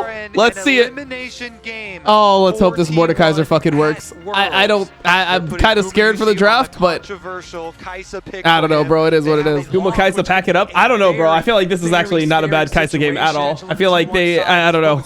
I feel like he might just be able to play it here. I mean, I would be so down for them to lose. Don't get me wrong. That would be a dream come true. The tension We're waiting for. We haven't got to see Downfall at Worlds in 3 fucking years, bro. Ale beating T1 means Worlds to save, yeah, literally. But I really don't like LeBlanc here. Like, LeBlanc into Victor is normally not a good lane. Normally pretty tough. They want to try to get involved with this bottom lane. I think for Tarzan, he's just going. And this should be a miserable lane for LeBlanc. Normally, you never want to play LeBlanc into Victor, really. T1 have that push on the bottom side and making sure that no sort of made. But Guma, okay. Yeah, immediately Guma under some pressure. Good play from Kale here. Trying to push back against the Gets T1 Guma sums. Perks and Caps have more best of 5 wins against Faker than the entirety of LPL. Good to know. Man, he's got to give both crabs. Sucks for Tarzan here. Feels horrible. Over both Scuttle Crabs. Nice adaptation from T1, even though that trade Runs on Corky, or do you prefer something else? On the bottom side, but yeah, I don't know. I don't normally like cleanse situations like this, but yeah. Here. Let's see. 80 carries, go it. Wants to move towards him there with the Ishtal's impact, forces the flash. Faker stays safe, but now Summoner Spell down. Carry is getting harassed by Kale. Kale's just going to try to base here. We talked about Tarzan is really far behind in tempo. The Nocturne's very ahead right now. The top side of the map for T1, and they don't know Doran's here. Yeah, Doran's still there. The call of the Forge God. The paranoia over the top. Cooked. Hope tries to get away with the flash, but he's still caught up in the fear. He waits to use the cleanse. Hope locked up. He got healed. Wait, he's alive. He's alive. Is Kale dead? Kale's alive. They're alive. How the fuck did they live? Oh, Guma's in there. Guma's going crazy. But Hope still lives. Oh, this guy's dead as hell. Oh, the Gunnar Yushi. Oh, no. You hate to see it. Wait, Shanks can get something back here. What the fuck is this from Shanks, bro? What am I watching? What am I watching, bro? This is disgusting, no? Hey! Still trying to fight as Faker arrives in. Shanks down to 100. Oh, it's a disaster. Mega disaster. It is Guma that does not give up on the play. Even though Hope was able to It's Guma that doesn't give up on the play. Guma says nobody's getting out of this. He ults in. He continues to play for T1. And all of T1 the hero of the universe. To the top side. Gunnar Yushi. And it nets them so much. The extra he got kills, some play spot. You gotta hope that this Mordekaiser does something later on. Yeah, I don't know how AL's gonna play this game, bro. I just don't know. Like, even if you use your Mordekaiser to ulti Nico so Nico gets one shot, I don't think you can even win the fight afterwards. Like, I legit don't even think you win. Well, you could ulti the Ornn and then try to send on the rest of them, but I think without the Mordekaiser damage, I don't know if you win versus the rest of them either. He just goes up. He gets bumped a little bit, but now Tarzan is looking to change that around. Nice use of the Bellows Breath, but he is pulled back by the claw from Flandra. He tries to get underneath the turret. Doran flashes away. Flandra does secure the kill, but now he's got to get away from the turret. His teammates coming up to guarantee he survives. I mean, they had to. There was no way in. There's no way in hell they were gonna fight this Drake, so they had to make this play top. Just kill the Ornn, I guess. Fuck it. I mean, now it's like T1 is getting bot turret. I mean, I don't know. It's not even like that good for AL, but yeah, good shit. James walking mid for zero reason. What do you mean? Completely normal shift. You're not gonna stay bot when your whole team is rotating 4 people top and open the mid turret. You're gonna open the bot turret every time. They have no interest in contesting this one. Flandra's just staying top.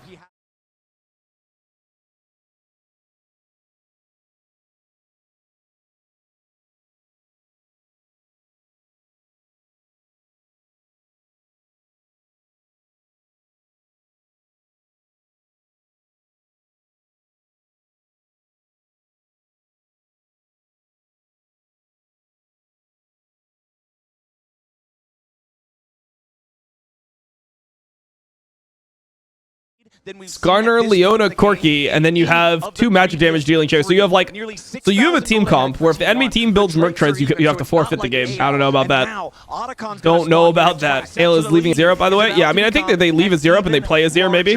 I mean, I think that should be fine. Play into Faker's Orianna with your Azir. You should be doing this in Game 5. Playing with 2 and win again. Yeah, I mean, I think the drafts have been sided to the team that has won every game so far. The 2 games that AL won, I also said that they had better draft. I do actually just think that the better draft has won each of these games. Charged with a nearly impossible task. They are going to walk forward. They are going to see the Otacon started. They're bringing in the teleport. AL have to send some sort of a Hail Mary play here. Tarzan jumps in, only finds Doran. Carrier looking for the Carrier is not getting anything done here. Owner is like kind of getting cooked. This is kind of a disgusting Otacon, not going to lie. This is a pretty bad Otacon. Marks, and they want even more. Owner is like, this is a really bad Otacon, but it might end up just being fine. Wait, hold up. They actually might have just thrown the entire game. They might have just literally thrown the entire game. What the fuck? Wait, they lost Otacon in 5 million kills. Like, what? Bro, what the hell did they just do? What did they just do? That was... Wait, hold up. Can AL win? And then they set their sights on Owner. They chunk him so low. I mean, they got some gold. Maybe they can win. And Mordekaiser ult does kill the jungler this time around. Here's another look at how it all started. Good stun from Kale. Made it so Carrier couldn't proto belt in. He basically nullified. And Fondre's ulted Owner, just kills him. Gets a shutdown here. And Faker had flash, but Faker just didn't flash anything. He had flash this whole time, no? Like, he just didn't flash? Fondre just collected a bunch of shutdowns? Okay. How does Ornn die? I mean, even if Ornn doesn't die, it's like you just kill everyone else. And they just did the EU, they did the Otacon throw. Bro, watch Riot Games delete Otacon next year. Because if T1 loses this series, bro, if T1 loses this series because they inted at Otacon, Riot will delete Otacon next year. That would just be literally like, yeah, no, it's just bad objective, bro. Nerf it at least? No. I don't understand why, because teams choose to int at Otacon. We need to change the objective. Like, just play better, bro. I feel like people will just play Otacons better and better, knowing that, yeah, like with more experience, like knowing what it does and knowing like how to position over time and knowing how it pulls, like the first year of the objective. Bro, that's actually so many flowers, actually. Hold up. Oh, wait, the LeBlanc is actually, whoa, the LeBlanc can actually one-shot the Ornn on side lane now. You gotta watch out. Jordan probably has to group. He probably can't lane versus LeBlanc anymore. Gorky's fine. He'll scale decently. AL trying to use it. Okay, they go in. I don't know about this. Oh, Tarzan's in there. Oh, he tried to get Faker. He missed. That's a bad look. At least Baron's not up right now. At least they can base one time. Yeah, they tried. I mean, it was like a kind of fake attempt, you know? Like, Tarzan is like, okay, we don't lose the game if I miss this. And if I put this on target, then Faker is going to have to flash. That was the idea. I mean, they got to be careful of Mordekaiser TPing in and then ulting Owner. They're TPing behind with the wait, what the fuck did the Victor just do? What did Victor just do? Wait, it's okay? No, it's not okay. Is it okay? He's dead. I mean, I don't know, bro. I don't know. Hold up. Can Guma carry this? Maybe he can. Oh, Guma's getting one shot. Can somebody kill Carrier? Wait, hold up. Doran is dead. Bro, holy fuck. What was Faker's TP, bro? And then this guy TP'd out. What the hell? Holy fuck, bro. I can't believe the Victor TP'd into all of them and it was just like kind of chill. Bro, I can't believe this Faker TP'd behind and it ended up being like, okay. Like, this was a 3-man ult from Tarzan. And Kale goes on to Guma. And here, Guma is able to flash out. Oh, this became a complete bloodbath out of nowhere. Hex played bad, by the way. Yeah, it's really bad. What happened to Flandre? Why is he so good today? Well, Flandre's weakest part of his game is laning, and he's playing into the worst laning Korean top laner. So he's looking like extra Thanos today. But still, I mean, yeah, I mean, Flandre can play here, bro. 5,000 damage as AL now moving Leona ult for Proto Belt. I don't know about that one. Are they just gonna hit this shit with Mordekaiser? Kind of scary. This guy went a fucking Banshees. He's going a Banshee's Veil on the LeBlanc. I fucking hate it. Faker has no flash, but it's hard to get on him. Just as a lone unit, and it looks like they're gonna grab it here. The Scryer's trinket used to see what T1 is doing. Oh, they almost one-shot Carrier. Fuck, man. If that chain hit, Carrier was just dead. There's no counterplay to that. Fuck. Shanks had an opportunity to make a huge play here. Doran summons up the Ornhorn. They're going in after Flandra. They want to focus the Mordekaiser. They've got him locked up in the CC. Oh my god, he didn't get his ult off. He didn't get his ult off. That's terrible. Oh, Tarzan missed his ult. Oh, it's GG. Maybe? Owner continues moving forward. AL in a 4v5 have got to be mindful now. T1. Oh, they lost to Drake. As they clear out mid-wave. Do they just lose Baron as well is the question. 4 versus 5. T1 going after the big objective. Tarzan wants to step Tarzan has no flash. It's not that easy for him to get in. Oh, Hope you can't get hit by this, brother. Hope you can never get hit by this. This is crazy talk. I mean, at this point, Flandre might be able to make it back now. Like, Shanks can poke them. They can't do Baron here anymore, but still, it's not good. I fucking hate this Banshee's Veil, man. Verdant Barrier, whatever the fuck. They're all on top of each other here. Very quickly. That's a Nico. Nico's got a turbo flank. They can kill this Nico? Can Shanks kill this Nico or no? To get low enough for Tarzan to try to steal. Doran jumps in, knocks Kyle up into the air. Shanks going in after Keria, wants to stop him. Ornhorn through the middle of the fight, and once again, Flandre ulted Owner. Big impale from Tarzan. Big impale. Killed Keria. I don't know if it does anything though. Let's see. Flandre in a little bit of trouble now, but he's still fighting. The shield keeps him alive. Give him no damage. He's too strong. AL running now. Hit Baron, I guess. Lost to T1. Owner's still alive. Just hit Baron. Melt the front line. Shanks is actually creeping around, but there's not much he can get. He's looking for an angle onto Guma. If he can what is find this? Gumayushi, that's Yo, the what the angle. fuck? That's the only way to win. Oh my god, wait, hold up. Hold up. Shanks with the hero play as Hope tries to escape from Doran. Is it just unplayable though? Takes him down. Tarzan wants to get away from Owner, from Faker. He can't quite get there. He's feared up. Oh, yeah. Shield keeps him alive. Shanks is trapped inside the gravity field, and Faker takes whatever, bro. down. Imagine we built damage and we didn't build this fucking Verdant Barrier that gets he just built it only. Faker and Doran are going to continue the chase now. He only built it for the Nocturne. The Nocturne ult. Almost guarantee themselves. So he could see when Nocturne ults, but I hate it. And that's exactly what they're doing. GG. Tarzan will not be allowed to dig to the wall. They can't deny soul either, right? It's just cooked.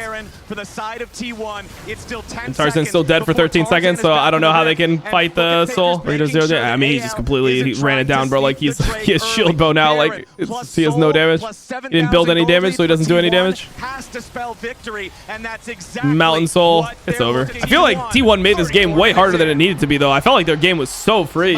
Like when they were up like 5k gold, I felt like all they needed to do was play like around Drakes, play normal fights, but they gave AL a lot of angles here. Onto Tarzan, but it's not a lot. They don't need a lot. They just need time to chip away at these tier 3s. Doran with a bellows breath to get through the claw. Flandre loses half his HP. The Mordekaiser's going to be your target. Here goes the Ornhorn. They knock Flandre up into the air. But again, hey, Redemption. Are they going to go on Tarzan? Okay. Guma spaced the ulti. He's going in. Guma flashes in. Carry with a 3-man Pop Blossom. Yeah, it's unplayable. GG. Of anyone's legend. Guma with a triple. Guma with a oh my god, Guma with the pentakill. Gumayushi finally dies, but AL will die. Depressing. With him. Depressing game 4. Silver scrapes. Leave it to T1 all right. to deliver. Should never pick LeBlanc again. I mean, I don't think you should never pick LeBlanc again. You should never pick LeBlanc into team comp where people can never die. Holy fuck! Is it just Jinx game 5? Is it just a game 5 Jinx? Bro, I think you just Jinx at game 5. No. All right, Azir Orianna ban, Caitlyn ban. Okay. It makes me think that they're just gonna slam the Jinx, bro. Are they gonna like first pick Jinx? Are they gonna first pick Jinx? They might first pick Jinx, bro. I think they're literally gonna first pick Jinx on AL side. Let's see. There it is. That's the expectation. I don't know what Guma wants to play. I mean, you could play things like Philios here. Draven is down. Let's see. Like, what's up? You could go Kalista Renata. And stay alive. I don't really like it into Jinx, but it is possible. You could go Ashe. You could go Ashe, Aphelios, Kalista Renata. You can go Lucian. Lucian is up. Honestly, I would just draft fucking Aatrox here, no? For Flandre. Slam the Aatrox. Slam the Aatrox. Slam Aatrox right now. I need to see an Aatrox on my screen. I need to see an Aatrox on my screen. And they could go like Trist or something. I mean, I don't know. I don't think Senna's good into Jake's. Zeri, I don't think is great. I don't know, bro. Slam Aatrox right now. As long as they lock in Aatrox, I'm fine with Sejuani. If they don't lock in, if they lock in like Jax or something, I'm jumping. Mundo is not a great one-on-one Okay, matchup, but fine. I don't know. jumping up and down with joy. All right, Lulu. What is T1 gonna take here? Are they just gonna like dry take the Lucian or something, or are they just gonna pick their mid laner? Maybe they'll just go like, I mean, I don't think Akali's good here. Maybe they'll just do it for Faker. I don't know what Faker wants to play. Mel. I don't like Mel. I'm fine with this. Hold on, wait. They have a counter pick to this. Something spicy here. I wonder if Shay. Okay, so like, what's gonna be banned? Maybe T1 bans Cassio. They've been banning Cassio. I don't think Cassio would be really good against Mel. But maybe they ban it. Is it gonna be a Kalista? Is it gonna be a Tristana? Is it gonna be an Ashe? Boom's got Dad Ashe. Interesting. I mean, it looks like a game that you should be comfortable carrying. I mean, look, this fucking Lulu should be able to build him at Kales. Yeah, I thought about Syndra, but I don't know if you want to go Syndra into something like Mundo. It could be fine. Slam the fucking Aatrox right now. Am I missing something? Is Aatrox not fucking turbo here? Slam the Aatrox right now. Slam the Aatrox right now. Please, Aatrox. Please, Aatrox. Please, Aatrox. Please, Aatrox. Please, Aatrox. Please, Aatrox. Please. Okay. I like it. Hey, Ashe, Seraphine. I mean, T1's comp doesn't have the most damage ever. This Jinx, when he gets items, should be fucking insane. The Aatrox being really strong in this game. Let's see how it goes. I don't mind AL's draft. I don't mind AL's draft. I think that this is probably the closest draft of the whole series. Because normally game 5s we get like a mega cooked draft, but I think this is fine. Let's see angles for both teams. Actually, he might be able to just fucking go and just kill bot lane. Does he just go straight bot lane here, or does he kill the crab? But it's bot lane that might be in trouble. Yeah, Gumayusi and Keria having to back away. The zap does not. This guy just dead? Guma's dead? Guma's dead? It's still fine. I mean, it helps the lane so much. The problem is they're gonna lose crab here, but whatever. I mean, if you can just like get out of like this part of the lane and you are able to play the game, you should be very happy here. Flandra's not gonna get the base. He has to insta TP. Can't base here because Doran didn't base either, so he just needs to be here insta. Ashe is walking away. He can throw a long-range Ashe ultimate up there, but he's actually throwing it to stop the bottom lane recall. Yeah, I mean, bot lane can't do anything here. They can't move. Two of them interrupted. They have vision. Oh, T1 gets the objective. We'll see, because we haven't been able to see a team like take lane prio and take the lane prio into like a straight win, like cleanly. The series, all the games have kind of been like back and forth. Like game 2, T1 had a bunch of lane prio as well. Like they had just the winning lanes, right? They had like Draven, Nautilus into the Sivir Poppy. They also had the Rumble into Mbessa, and you know they made a mistake. They weren't able to really recover again. So I think if T1 has some type of like mistake here, AL can capitalize super hard. They don't have a ward here though. Smart by Tarzan. Yeah, Tarzan wants to make the play here yet again. Oh, he misses. Trying to get away. His cleanse. Doesn't connect. If that connected, he might have to cleanse it, and then maybe he has to flash as well. Keria is waiting with his ult. They don't have mana on Hope. Hope has no execute as well with his ult. I don't know. Him using that ult is super strange to me. And they will lose this Drake 100%. We'll see what happens with third. Let's see what the soul will end up being as well. Tarzan wants to try to steal away this Drake. I'm just trying to threaten him slightly. It feels bad right now for AL, but the question is, like, will they be able to scale and get a front to back? Guys like Tarzan and Kael, who AL played through for so much of this split. Heartsteel proc. Oh, that might be bad by Tarzan. Oh, yeah. Now Shanks could be the one under pressure, wants to fire back into the T1 lines. Owner flashing away, staying alive. Okay, do they go into Owner here? This could be huge. Keria's one shot. Owner's dead too. That's Hope. Faker's dead too. Okay, that's really big. Faker just thought he was 100% dead, so he didn't flash. Good TP from Flandre. That's exactly what AL needed. And this creates like an imbalance, you know? Oh man, Hope gets another kill here. I mean, Hope is only down 100 gold, even though he was getting completely fisted the entire laning phase. I'm just trying to just push one wave. They're hovering. Are they just going to try to commit for the turret? I mean, if they get the turret, then they get feats. They're just playing hard for feats here. They're giving Herald, and they're getting feats. There's already the monster slaying for the side of T1. There's already okay. I see the vision. Play on 2 lanes here. Drake in 1 minute. We've already got a turret now alongside feats of warfare. Now will T1 pop Herald mid? They probably save it. Probably just save it until Drake spawns and then they play. I don't know though. I feel like this. Oh, he's going the Merc Treads immediately. Okay. and they will just. I mean, I think Flandre is like very hard to kill now, especially with like Lulu backing him up and stuff. It's not that easy to kill him. I mean, it's kind of OP. Got here early. They're gonna end up giving top turret, but like I mean, they'll have complete control here, which is exactly what they want. AL knows it, and they've brought everybody to the party nice and early to control the bottom side. Arrows spawn mid. Still up on the top side of the map. Faker's getting. He got his W blown. I mean, W is a really long cooldown, so I can see the vision. The rest of the team. The Rift Herald is summoned up mid. Flandra separated from the rest of AL, and there's chunks under the AL health bars. T1 staying mostly grouped up. Yo, they play it. Over the wall. The arrow collides. Arrow goes on the Shanks, but it's okay. I mean, the thing about Flandre not being able to frontline is not great. Keria tried to do ult flash and he failed it. Tarzan jumps in the middle of everyone and has to try to flash away. Flandra on the flank. Can they not play at all? They can't play this at all? Really? I don't know. Flandre should have probably just been front to back. And they will earn themselves soul point. I feel like you can tell they are. Bro, Keria R flashed into the wall and it just didn't matter, bro. What? How does it not matter at all? Like, I don't know. I guess the Aatrox was so split they couldn't play. And Tarzan took too much damage. Basically getting top terror as well. Soul point. A really fucking OP soul as well. I hate to see that, bro. It's crazy how much space Guma is getting. Guma's just up on every mid-wave, just hitting it. Tarzan recognizes what might be happening. He steps Keria, no flash. Ew.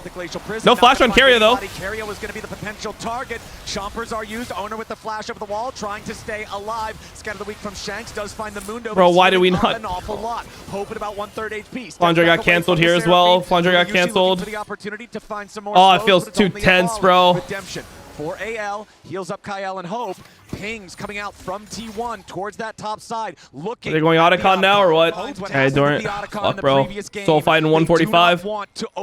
I wonder if AL's just gonna try to fucking stick this shit now or something. I don't know. Tanky front line that you're talking about and let Hope start to get some. Nah, it's bad. It's gotta be bad, right? Doing this Otacon has to be bad. Is this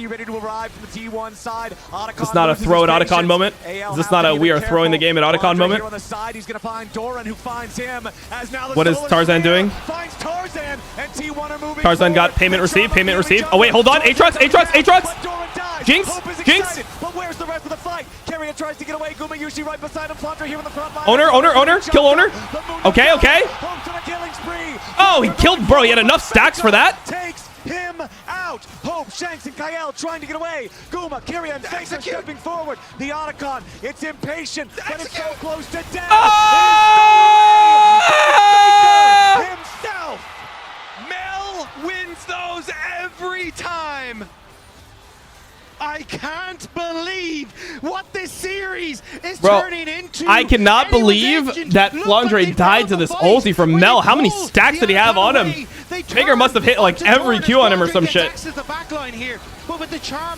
Oh, bro, I thought this was going to be so insane. How does Keria not die, by the way? Why does Hope not just like fucking send? No? I mean, I guess he couldn't. I thought he could send on Keria. I mean, he could have if he wanted to. If he wanted to man up, he could have flashed forward and just sent.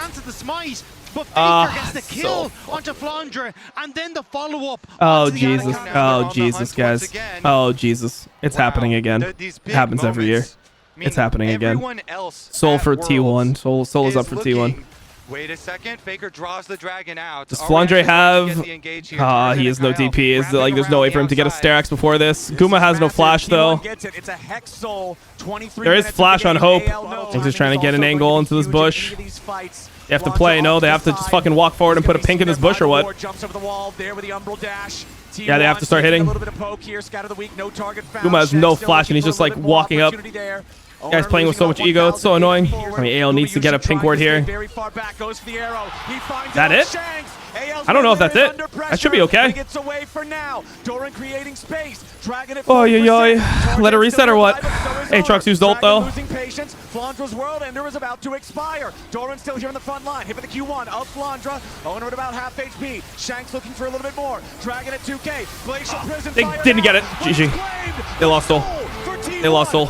Is that GG? AL have got to find more unless they want to lose the game here. Doran takes a ton of burst. Scout of the week. The damage. No, they missed the smite. No, it's not good enough. I don't think these 3 kills are not going to matter, are they? Oh my god, no, bro. If they got this smite, they would have like won the entire game.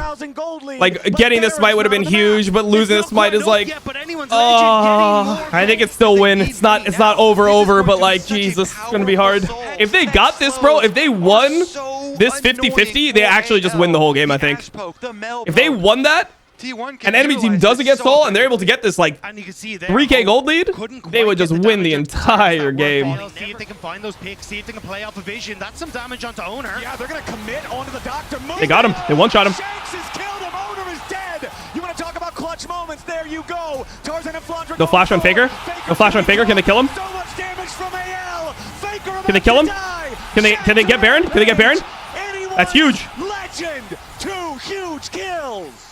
Fuck, bro. I really hope this Renekton does not just create insane miracles here. Oh my god, he failed his combo. It's fine. Just fucking hit this shit, bro. Hit the shit, no. Shanks on the side. No ulti available for the Can they do this? Let's go. They have to try to kill this Renekton. They have to try to kill the Renekton. They have to kill the Renekton. They killed the Renekton. He's dead too, right? Sterax? He tries to kite and fight, but he's stunned. Oh, yes! Come on, guys. Come on. 5K gold lead. That's really big.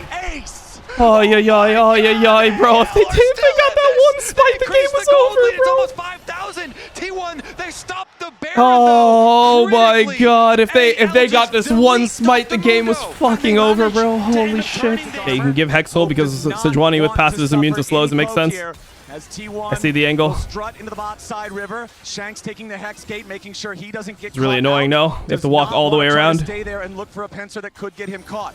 AL backing Shanks away has to from go the pit all the way now, around to with mid? Is that Darius really the play? starting up the Elder. That shit sucks Just a ass, little no? bit of damage over the wall to make sure that AL Oh, are not is T1 going gonna to clutch get out the that one smite? themselves. This Elder is too aggroed stressful. by T1 here. Pushing bot one time. Now it's going to reset. AL, they send Flandra into the mid lane to answer the the crab. wave, clear It's that OP one crab. out. The rest of AL remaining by the Drake. You have to be so careful as AL. One of these spells lands and that Does Hex Flandre have GA? It can give T1 the If Flandre has opportunity to GA, I chase think they down. send it. I think they just TP behind and send it. They can TP on bot wave and then they could go behind and send it, no? They're gonna get red buff here. I think they actually win now. Maybe he just takes the portal over, and that's how they play. I mean, Flandre with GA should be fucking so OP in this fight, no? Please no, please no, please no, please no. It's hard to kill him. It's hard to kill him. Lulu's here. Lulu's here. Lulu's here. He has GA. Can they kill? Can they kill? But where is the damage on AL's side? No. Jordan into the back line. No. Kael is already down. Wait, hold on, hold on. Jinx, Jinx, Jinx, Jinx. T1 pushing forward. No. Shanks the No. next kill. Not again. Trying to kite. Not again. He needs to get away because T1 No. have won the fight. No.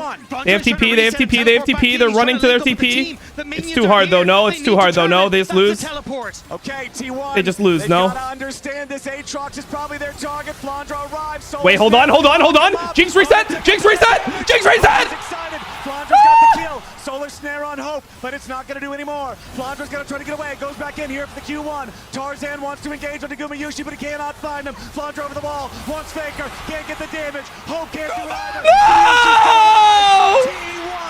GG. Oh, it sucks so bad every year. Oh, it sucks so fucking bad, bro. No. It's so tragic, bro. If Flandre just didn't get one shot here into his GA, oh no. GG, bro. They lose Elder and Baron. It's so unplayable. They lose Elder and Baron. Oh man. There's no way. That is a tragedy, bro. That is such a tragedy. Everybody's gonna take a They're just gonna go stroll up Baron. into the top side of the rift and add Baron They just go Elder and they go Baron. Bro, they just need to fucking one-shot this Renekton, but he has Death Stand, so it makes it so much harder. And they just have to like, they just have to try to like just somehow get to the next fight. They have to somehow wait this out, bro, but it's so fucking hard. They got everything, bro. They got everything besides for feats, man. 2 minutes. 29 flowers, plus soul, plus Baron, plus Elder. It's such a tragedy, bro. It's such a tragedy. The smite on Drake would have literally changed the entire game. Like Flandre just thought that like he could tank this, and they're gonna give this. They're gonna try to just play on one wave at least. Give one inhib, play on the next one. Guiding the Baroned up minions toward the Nexus turrets. Solar Snare not hitting a target. Nexus turrets, if they drop, they don't really matter. It's just about like, do you lose the game, you know? Turrets down to about half HP. Owner takes some burst. Tarzan takes more. T1 looking for the engage. They found Flandra, but he gets away. Elder's Half off, HP Elder's on the off, front Elder's line off. of AL. T1 Can they play? pushing Can they play? Elder's forward. off. They've made their way on the GG. Nexus. AL scrambles to the bend. Oh, it's tragedy, bro. It's such a tragedy. It's such a tragedy, bro. Every year, man. TS is gonna get destroyed by this team. Bro, I feel like they should have fought here. I feel like they could have fought. It's every year, bro. Worlds is garbage every year, bro. Holy fuck. The 5-game series. I mean, it was a banger, bro. All the game one Andy saying that it was not a banger. I would say that's a banger. I consider that a banger. Yeah, it is what it is. How screwed are TS? TS has no chance. It's just T1 GG. Literally semifinals doesn't even matter. All right, peace. Later. Thanks for watching. Peace.